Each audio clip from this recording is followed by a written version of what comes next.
is a lot Alabama is known for. It's the peanut capital of the world, has made huge contributions to the American space program, and was the place of MLKs March for Selma during the Civil Rights Movement. But did you know it's also one of the most haunted places in America? Welcome back, most amazing crew. I'm your host Kennedy, and today we are counting down some of the most terrifying places in Alabama you should never visit.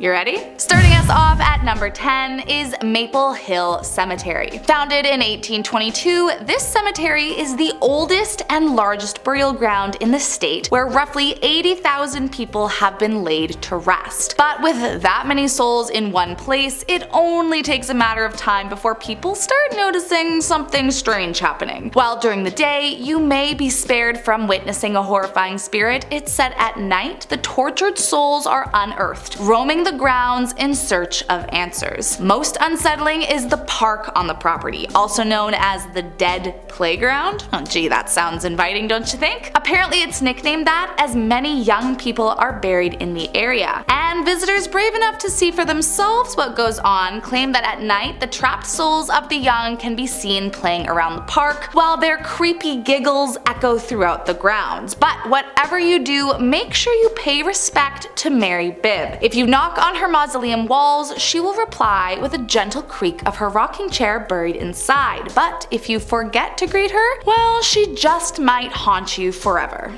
Coming in at number 9 is Fort Morgan. Said to be one of the most haunted places in all of Alabama, Fort Morgan is rife with ghoulish tales of ghosts and strange occurrences. The most notorious is that of a prisoner who's said to have died here in the early 1900s after he took his own life in the barracks. People say that if you walk past, you can still hear him crying out late at night. But he's not the only one you should fear. There's also a female spirit that wanders the grounds in search of justice after she too lost her life after being dragged into the fort and beaten to death by mysterious attackers who were never caught for the crime. Many believe she is an angry spirit with a vengeance who will torture any man who steps foot on the property. So if I were you, I'd skip this one. Next up at number 8 is Drish House. Once the home of Dr. John R. Marsh, a gambler and a drunk who built the estate in 1835 for his beloved bride Sarah. The couple lived in the home for 32 years until one day John had too much to drink for the last time and drunkenly tumbled over the stairway, falling to his demise. But you might be surprised that it's not his spirit that's trapped here, actually his wife Sarah. While no one knows for sure what keeps her soul trapped on the property, some say she was so traumatized after finding her husband dead in their home and wasn't able to recover. Others believe, however, that she refuses to leave because her family failed to honor her own funeral wishes, and so she remains, causing trouble to anyone who steps foot on the property to this day. While today the manor is used for many celebrations, Sarah remains, tormenting guests of the events, trying to get them to leave. If you're brave enough to visit, try looking up at the 3rd story tower. It says you can catch a glimpse of her up there. Just be careful she doesn't see you looking, or she may just follow you around the property, terrorizing you until you leave. Next up at number 7, the Old Bryce Hospital. There are few places in this world more haunted than an old abandoned mental health facility, and there is no denying that the torment that went on here is a huge reason as to why so many spirits remain haunting its grounds, seeking revenge. Built during the segregation era of America, the building was branded as an insane asylum for those suffering from mental illnesses, when in reality it was pretty much a work camp for able-bodied black people who were admitted under false pretenses and then forced into slave labor, working in the fields around the hospital. Shockingly, the facility remained open until 1977 and only closed due to new desegregation laws. It comes as no surprise that after years of abuse and inhumane living conditions suffered by the so-called patients, that people claim to have had strange experiences while visiting. Those who've dared to visit the abandoned hospital claim the souls are angry, and that as soon as you walk in, you can feel the air shift. Many report hearing strange noises, and some even claim to have seen shadowy figures lurking around every corner. Next up at number 6 is St. James Hotel. For whatever reason, hotels tend to be a pretty big hotspot for paranormal paranormal encounters, and the St. James Hotel is definitely a part of that phenomenon. Back in the day it was the first hotel operated by a black congressman, and despite having many years of success, it hit hard times in the late 1800s and was eventually forced to close its doors to the public. Fast forward about 100 years to 1997 and the hotel reopened, but this time something was off about the building. Something just wasn't right. During its century-long time as an abandoned building, it became a horrifying hub for lost souls, and I guess they decided to remain, haunting all those that dare stay the night. Visitors claim seeing full-bodied apparitions sitting at the bar or witness lights shutting off out of nowhere. But most creepy of all was a recorded visit when a psychic research team was brought in and they walked the grounds asking if anyone was there, but they never heard a response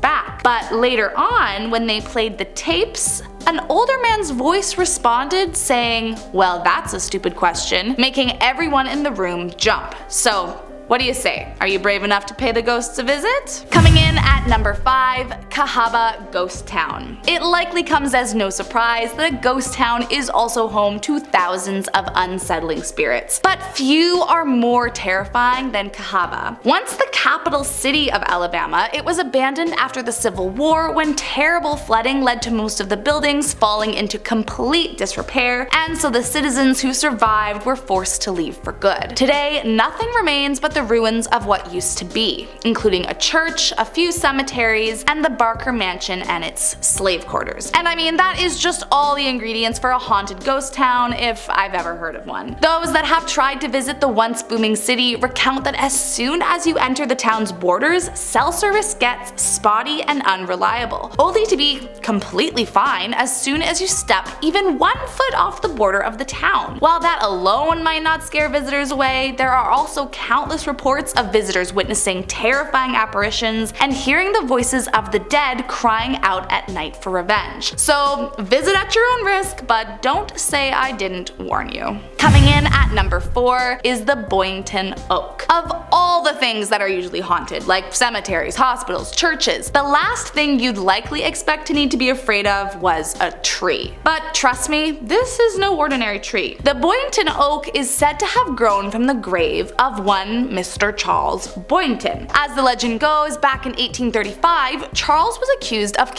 friend Nathaniel Frost. Charles disputed the accusation and never once wavered from his alleged innocence. Still, he was found guilty for the crime and sentenced to execution as payback. But right before he was executed, he declared in front of everyone that a tree would spring forth from his grave as a proof of his innocence, and then they would all see that they had caught the wrong man. And shockingly, this is exactly what happened. Many claim that Charles's spirit haunts the tree above his grave, often freaking out those who come to visit. Even spookier is that some claim to have even seen him sitting under the tree waiting. But just who is he waiting for?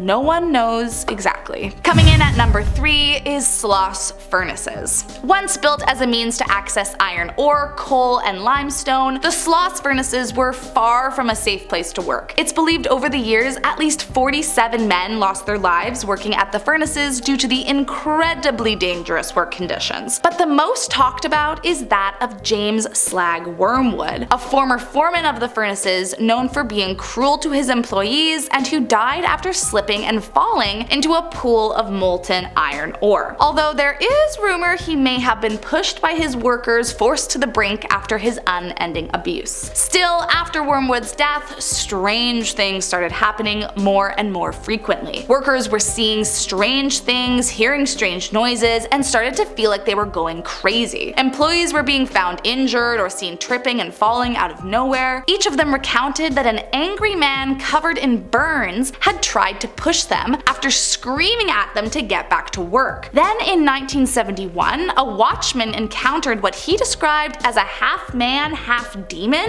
who tried to push him up the stairs. After the watchman refused the spirit's advance, he was badly beaten by the entity until he fell unconscious. Later, while being examined, he was found to be covered in severe burns where he says he was beaten. So unless you're looking to be beaten up by an angry spirit and covered in burns from the blows, I might suggest a different place for your visit. Coming in at number 2 is Bear Creek Swamp. Even at the best of times, swamps give off spooky and creepy vibes, and this one might just be the worst of them all. Legend has it that many years ago a woman's son went missing. Scared, the mother went looking for him in the nearby swamp, hoping that he had simply run away from home. But no matter how long she looked, she could never find him. It said she died in the swamp looking for him, and if you walk into the swamp today and say, "We have your baby," 3 times, she will come out of nowhere and attack you until you leave for good. And don't even try to come back after she's banished you. You might not be so lucky the second time around. And last up today in our number 1 spot is Sweetwater Mansion. Designed by war vet General John Brahan, this mansion was named after the nearby creek and first occupied by the general's son-in-law, Robert Patton. Under Patton's jurisdiction, the basement of the mansion served as a Civil War hospital and a county jail. And if that wasn't enough, it's said that at one point someone who lived in the mansion practiced dark magic, which thinned the veil between worlds. This would make sense considering just how many people have witnessed earth-shattering apparitions that sent them running for the hills. Most notably is the casket that contains a body of a Confederate soldier in one of the downstairs rooms that will suddenly disappear right in front of your eyes. It's believed that the casket is haunted by the spirit of original owner Robert Patton, whose funeral was held at the home and who was documented having an open casket ceremony. But that's not even the scariest part. There's a room on the property that routinely locks female visitors inside. In fact, it happens so frequently that caretakers of the property have avoided entering it at all costs. And if a self-locking door and a terrifying soldier ghost don't turn you off of the property, there is also a secret room on the property with no door. The only way to enter is by a small window, and it's believed that anyone who goes in will never escape. So if I were you,